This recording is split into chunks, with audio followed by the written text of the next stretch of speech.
Sedikit mundur ke belakang, tepatnya 2 hari sebelum Kenjaku memburu Master Tengen, kita diperlihatkan pada peristiwa munculnya pasukan militer Amerika di dalam Kalingem. Saat itu, sesuai dengan skenario Kenjaku, ratusan tentara Amerika mulai menyergap para penyihir Jujutsu di berbagai koloni. Tanpa pandang bulu, demi mendapat sampel eksperimen energi kutukan, mereka pun sampai meringkus bahkan membunuh para penyihir lemah ataupun yang kuat. Seperti halnya Remy yang berhasil dilumpuhkan menggunakan senjata serum, Hazenuki Iori yang rupanya masih mampu melawan, dan juga kelompok Yuji yang mau tidak mau harus berjibaku melawan pasukan Amerika.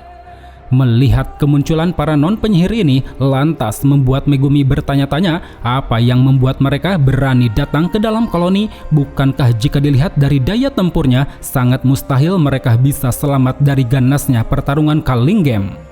Seakan menjawab tanda tanya tersebut, di tempat lain di mana Kenjaku berada, dia yang saat itu bersama Uraume akhirnya mengungkapkan tentang tujuan mendatangkan pasukan militer Amerika. Di sana Kenjaku mengatakan bahwa tujuan sebenarnya mengirim para non-penyihir ke dalam Kalingem bukan hanya untuk sekedar bertarung, melainkan justru agar mereka bisa mati. Hal itu dikarenakan meski pasukan ini bukan penyihir, tapi ketika mati mereka akan mengeluarkan banyak energi kutukan. Sehingga dengan begitu nantinya jumlah energi kutukan di dalam koloni akan meningkat dan syarat untuk melakukan proses penyatuan Master Tengen bisa terpenuhi. Maka dari itu, saat ini demi mempercepat kematian mereka, Kenjaku berencana akan mengeluarkan sejumlah roh kutukan, yang mana kutukan tersebut telah dia sebar ke berbagai koloni untuk memangsa para pasukan Amerika. Dan benar saja, tanpa sepengetahuan mereka, di tengah gelap gulitanya malam, saat itu satu persatu roh kutukan muncul dan mulai menyergap para non-penyihir. Seakan mencerminkan hukum alam, di sana pasukan Amerika tampak tidak berdaya di hadapan roh terkutuk. Tak ada satupun yang bisa melawan, mereka semua mati mengenaskan dengan cara berbeda-beda. Ada yang digantung, dilahap, bahkan sampai dimutilasi. Hingga seiring pembantaian non-penyihir berlangsung, Megumi akhirnya menyadari akan apa yang sedang terjadi. Setelah menginterogasi salah satu tentara Amerika, dia pun tahu bahwa kemunculan ratusan non-penyihir di dalam Kalingem rupanya disebabkan oleh siasat Kenjaku yang ingin mengumpulkan energi kutukan. Karena itulah demi segera mencegahnya, secara naluri Yuji pun menyarankan agar menolong para non-penyihir dari roh kutukan terlebih dahulu. Namun sayang, saran tersebut ditolak oleh Angel karena menurutnya di samping semua itu akan percuma, dirinya juga tidak mau menyeret Hanakurusu ke dalam bahaya. Terlebih kehadirannya di sini pun hanya terbatas pada 2 tujuan, yaitu membuka segel alam penjara dan membunuh para penyihir inkarnasi termasuk Sukuna. Pada situasi inilah, di saat Yuji, Megumi, dan Takaba bergegas pergi, Hanakurusu seketika teringat pada momen pertama kali bertemu dengan Megumi. Seakan tercerahkan atas perasaannya yang lama terabaikan, dia pun memutuskan untuk menolong para non-penyihir sebagaimana sang malaikat.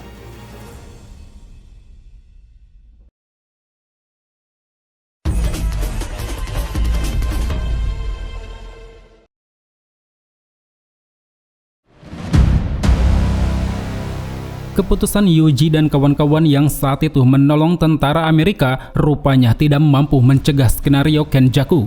Hal tersebut dikarenakan tepat setelah Kenjaku mendapatkan tubuh asli Master Tengen, energi kutukan di berbagai koloni kini sudah meningkat akibat banyaknya kematian para non-penyihir di dalam koloni. Imbas dari banyaknya energi kutukan ini lantas membuat persiapan menuju penyatuan kini mulai berlangsung. Kepulauan di negara Jepang sedikit demi sedikit tengah menyeberang ke sisi lain negeri Nirwana, yang mana persiapan ini pun juga dirasakan oleh orang-orang di luar koloni. Mereka seolah merasakan adanya sebuah bencana, langit tiba-tiba cerah, bahkan banyak warga sipil yang tiba-tiba jatuh sakit. Bersamaan dengan munculnya fenomena persiapan ini, di tempat kelompok Yuji berada, mereka akhirnya bertemu dengan Maki Zenin. Di sana, tanpa menghiraukan persiapan penyatuan, Maki segera menyampaikan semua informasi yang didapat dari Choso, dari mulai Yuki Tsukumo yang sudah mati mengorbankan nyawa, Master Tengen yang berhasil dibawa oleh Kenjaku, dan juga bagian belakang alam penjara yang untungnya masih aman tersimpan oleh Choso. Setelah mendengar kabar tersebut, Yuji yang enggan larut pada kekecewaan kemudian melontarkan satu usulan, yang mana usulan itu adalah memprioritaskan keselamatan Sumiki terlebih dahulu. Merespon usulan tersebut, Megumi pun mengatakan bahwa hanya ada satu cara agar bisa menyelamatkannya, yaitu dengan membawa Sumiki ke dalam koloni dan memberinya 100 poin untuk mundur dari pertarungan Culling Game. Berdasarkan itulah, Megumi kemudian segera memberi dua arahan terkait langkah yang harus dilakukan. Pertama, dia menyuruh Kogane untuk menambah aturan baru, di mana aturannya yaitu membolehkan pemain mundur dari Culling Game dengan syarat mengundang pengganti dari luar koloni dan menukar 100 poin. Lalu yang kedua, dia menyuruh Maki untuk membawa Sumiki ke dalam koloni, karena menurutnya selain aman, Maki bisa keluar masuk koloni dengan bebas berkat ketiadaan energi kutukan. Hingga tak lama setelah itu, sesuai kesepakatan, Sumiki akhirnya berhasil sampai ke tempat Yuji, Megumi, dan yang lain. Melihat keberadaan sang kakak di hadapannya, Megumi pun segera menyuruh Sumiki agar menukar 100 poin yang telah dia berikan. Akan tetapi, anehnya, secara tak terduga, Sumiki malah menggunakan 100 poin tersebut untuk menambah aturan baru, yang mana aturannya adalah membolehkan para pemain keluar masuk koloni sesuka hati. Mendengar hal itu, baik Yuji maupun Megumi seketika terkejut. Mereka seolah merasa bahwa orang yang ada di hadapannya bukanlah Sumiki, melainkan orang lain. Dan benar saja, dengan memasang ekspresi berbeda, saat itu Sumiki mengungkapkan bahwa dirinya adalah Yorozu, seorang penyihir inkarnasi yang telah hidup sejaman dengan Sukuna. Melihat kenyataan tersebut lantas membuat Megumi dilanda kekesalan. Dia tak menyangka apa yang terjadi pada Sumiki ternyata bukan disebabkan oleh kebangkitan teknik kutukan, melainkan oleh kebangkitan penyihir inkarnasi yang menggunakan tubuhnya sebagai wadah. Dari sanalah kita pun dijelaskan bahwa pada dasarnya penyihir inkarnasi mampu menggali informasi dunia modern dari otak wadahnya, sehingga dengan begitu sangat memungkinkan bagi penyihir inkarnasi untuk membaca ingatan wadah dan berpura-pura menjadi pribadi wadah tersebut. Itulah kira-kira yang dilakukan Yorozu sejauh ini. Dia berpura-pura sakit dan menjadi Sumiki di hadapan Megumi. Tanpa sepengetahuannya, dia terus menggali informasi dari Megumi terkait keadaan Culling Game, hingga pada akhirnya sekarang dia pun berada pada kondisi yang menguntungkan, di mana dirinya secara leluasa dapat mencapai tujuannya, yaitu bertemu dan bertarung dengan Sukuna.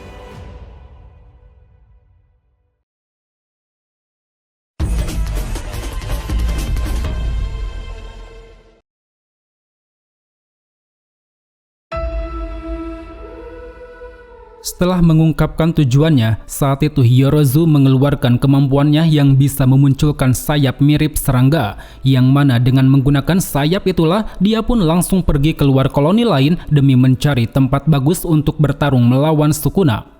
Di sisi lain, melihatnya Yuji dan Angel tidak tinggal diam, mereka berdua saat itu segera mengejar Yorozu yang seenaknya pergi begitu saja menggunakan tubuh Sumiki. Pada situasi inilah momen krusial pun terjadi, di mana saat itu secara tiba-tiba Sukuna mengambil alih tubuh Yuji dengan mengatakan kata exchange, dan akibat dari hal itu Angel yang berada di dekatnya pun seketika mendapat sergapan hingga membuatnya jatuh pingsan. Usut punya usut, sebelumnya Sukuna dan Yuji sempat melakukan sumpah pengikat. Sumpah ini memiliki dua syarat. Pertama, ketika Sukuna mengatakan kata exchange, maka dia boleh menggunakan tubuh Yuji selama 1 menit. Dan kedua, ketika Sukuna mengambil alih tubuh, maka dia tidak boleh melukai siapapun terkecuali tubuh Yuji sendiri. Akibat tidak termasuknya Yuji ke dalam perhitungan, saat ini Sukuna tanpa ragu lalu memutuskan satu jari kelingking, yang mana hal itu dia lakukan demi tujuannya untuk mengambil alih tubuh Megumi. Sementara itu, melihat kehadiran Sukuna, Megumi yang masih dilanda rasa frustasi kemudian segera berupaya mengeluarkan Mahoraga sembari meluapkan amarahnya. Namun sayang, sesaat ritual mantra digumamkan, Sukuna mampu mencegahnya dengan melesat cepat ke arah Megumi, yang mana dalam kondisi terjepit inilah mau tidak mau Megumi dipaksa harus menelan jari Sukuna, sehingga hal itu pun membuat Sukuna kini berhasil mengambil alih tubuh Megumi dalam sekejap mata. Dari sini kita akhirnya ditunjukkan pada alasan kenapa Sukuna tidak mengambil alih tubuh Megumi sejak dulu, yang mana ternyata itu didasarkan pada rasa khawatir jika potensi besar Megumi mampu melawan kehadirannya. Karena itulah demi mendapat kendali penuh atas tubuh Megumi, Sukuna harus menunggu dan memulihkan kekuatan di dalam tubuh Yuji sampai tiba saat yang tepat, yaitu ketika jiwa Megumi tercabik-cabik seperti sekarang, di mana kakak tersayangnya harus menjadi wadah bagi penyihir inkarnasi. Dan kini melihat Yuji tengah dilanda kepanikan dengan menggunakan tubuh Megumi, Sukuna langsung melesat dan melancarkan satu pukulan keras. Terlihat pukulan yang dilancarkannya sangat luar biasa, mampu menghempaskan Yuji hingga menabrak beberapa bangunan sampai-sampai membuatnya pun terkapar penuh dengan luka. Seolah tak ingin berlama-lama di sana, Sukuna yang ingin segera memulihkan kondisi tubuh barunya kemudian mengeluarkan salah satu teknik 10 bayangan, yaitu Nue. Akan tetapi belum sempat Sukuna beranjak pergi, tiba-tiba saja gemuruh petir berskala besar muncul dan menyambar ke arahnya, yang mana hal itu pun lantas membuat orang-orang di sekitar pun tampak dibuat terkejut. Usut punya usut, serangan petir dahsyat tersebut rupanya berasal dari Angel yang telah bangun dari pingsannya. Seakan tak ingin membiarkan The Fallen alias Sukuna pergi, dia pun langsung mengeluarkan cahaya besar di atas langit untuk melancarkan teknik serangan andalannya, yaitu Jacob's Ladder. Terlihat layaknya malaikat yang siap membasmi kutukan ketika Angel membunyikan trompet, puluhan cahaya tajam seketika turun menghujani Sukuna dan membuat tubuhnya pun tercabik-cabik hingga bersimbah darah. Namun sayang, serangan tersebut rupanya tidak mampu menumbangkan Sukuna. Lewat tatapan mata yang penuh akan rayuan, saat itu Sukuna pun mencoba merayu Hana Kurusu dengan berpura-pura menjadi Megumi. Alhasil, dikarenakan Kurusu termakan rayuannya, dengan sangat brutal Sukuna langsung menggigit sebagian tubuh Hana Kurusu. Bahkan tak hanya itu saja, tanpa ada rasa ampun, dia pun sampai melempar jauh tubuh Kurusu dari atas ketinggian gedung.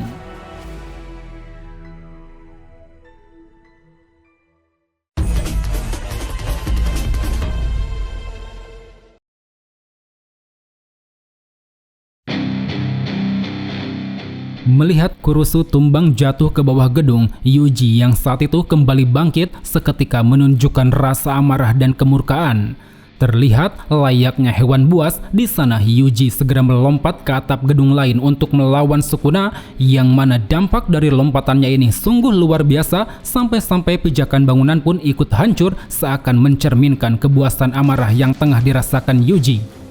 Dari sanalah duel sengit antara Yuji dan Sukuna terjadi. Yuji dengan amarahnya yang tidak terkendali, sementara Sukuna dengan tubuh barunya yang sedikit demi sedikit mulai beradaptasi.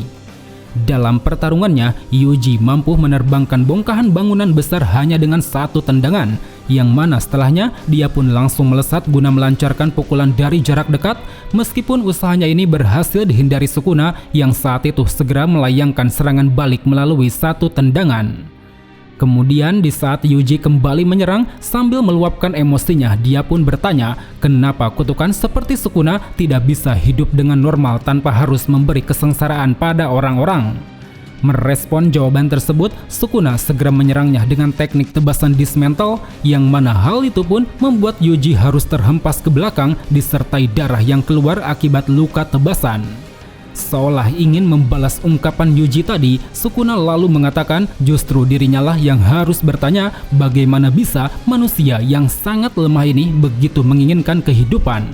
Baginya, manusia itu sama seperti serangga, mereka bisa mati kapan saja, entah itu diinjak, diracun, dipotong, atau dimakan usia. Sebab itulah Sukuna pun menganggap bahwa penderitaan dan kematian manusia adalah sesuatu yang alami, di mana mereka sedari awal memang sudah ditakdirkan untuk dimangsa. Di sisi lain, mendengarnya lantas membuat Yuji tambah geram dan kian diliputi kekesalan. Seakan ingin membuktikan bahwa pernyataan Sukuna salah, dengan sangat berani dia pun berjalan menghampiri Sukuna tanpa mempedulikan banyaknya tebasan dismantle yang mengenainya. Melihat hal itu, Sukuna seketika dibuat terkejut. Dia tak menyangka bocah ingusan yang dulunya lemah ternyata bisa sekuat dan segigih sekarang ini. Di sana Kenjaku pun menduga bahwa kemungkinannya itu disebabkan oleh ulah Kenjaku, karena memang sebagai rahim terkutuk yang terlahir berbeda di mana dia dilahirkan dari tubuh Kaori, pastinya Yuji memiliki suatu nilai lain. Terlebih keberadaannya sebagai wadah Sukuna selama ini telah membuat Yuji memiliki banyak pengalaman bertarung. Kemungkinan besar itu adalah sesuatu yang diinginkan Kenjaku sebagai orang yang sangat terobsesi untuk menciptakan hal-hal baru dari energi kutukan. Dan kini di tengah keterkejutan yang dirasakan Sukuna, tanpa ragu Yuji segera melayangkan satu pukulan keras, yang mana pukulan ini seolah ingin memberi arti bahwa penderitaan manusia bukanlah sesuatu yang layak untuk dimangsa. Dari sanalah selepas mendapat pukulan tersebut, Sukuna pun akhirnya mengerti tentang alasan kenapa serangan dismantle-nya tidak mampu memotong tubuh Yuji. Usut punya usut, hal itu disebabkan oleh kehadiran jiwa Megumi yang melawan dari dalam tubuh, di mana saat itu dia berusaha menekan output energi kutukan yang dikeluarkan Sukuna. Dan imbas dari apa yang dilakukan Megumi ini pun membuat Sukuna kini hanya mampu menggunakan 10% dari kekuatan maksimal.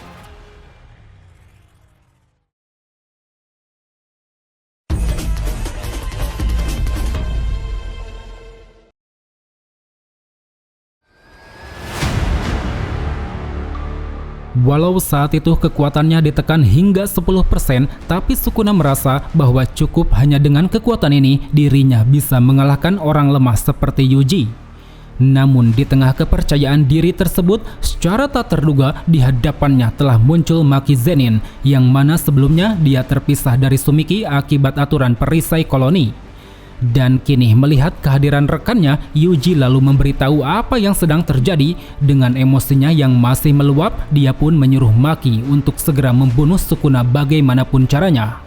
Dari sanalah pertarungan kembali berlanjut antara Yuji dan Maki melawan Sukuna. Maki yang langsung meluncur dan melayangkan satu tendangan, Maki yang mampu mendaratkan pukulan ke wajah Sukuna, Maki yang menghempaskan Sukuna hingga menabrak pagar besi, Yuji yang segera melilit pagar tersebut untuk mengunci pergerakan Sukuna, dan juga Maki yang langsung memberi satu tendangan keras hingga membuat Sukuna terhempas ke arah bangunan.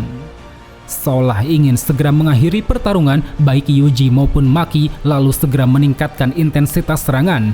Terlihat saat itu, melalui kecepatan dan refleks tubuh yang dimiliki keduanya, mereka berdua silih berganti melancarkan rentetan pukulan pada Sukuna.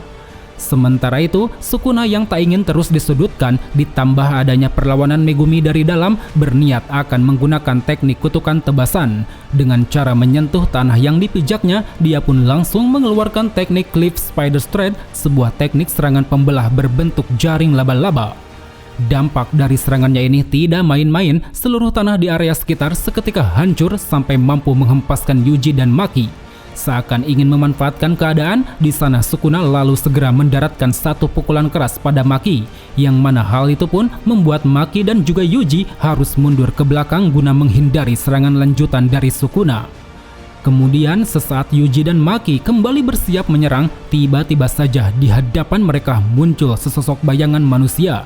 Entah siapa orang tersebut, tapi yang jelas saat itu dia langsung melancarkan serangan es dalam jumlah sangat besar yang membuat area pertempuran pun kini membeku. Orang yang telah melancarkan serangan es tersebut rupanya adalah seorang penyihir kuno bernama Uraume. Seakan memiliki kedekatan khusus dengan Sukuna, di sana dia pun membungkuk meminta maaf karena telah mengganggu jalannya pertarungan. Di sisi lain, melihatnya Sukuna merasa tidak terganggu, justru berkat itulah sekarang dirinya bisa pergi untuk memulihkan dan menyempurnakan tubuh Megumi. Pada situasi inilah Yuji akhirnya berhasil keluar dari efek pembekuan es milik Uraume. Namun sayang, sesaat dirinya keluar, baik Sukuna maupun Uraume telah pergi terbang menggunakan Shikigami Nue. Melihat hal itu lantas membuat Yuji dilanda kekecewaan yang teramat dalam. Dia masih tidak terima jika tubuh rekan seperjuangannya yaitu Megumi harus diambil oleh Sukuna. Sementara Sukuna yang melihat ekspresi kesedihan Yuji seketika tertawa terbahak-bahak. Dia merasa wajah Yuji mengingatkannya pada orang dari Harima di masa lalu, yang mana dikatakan Harima ini adalah suatu kampung halaman bagi para pembasmi iblis.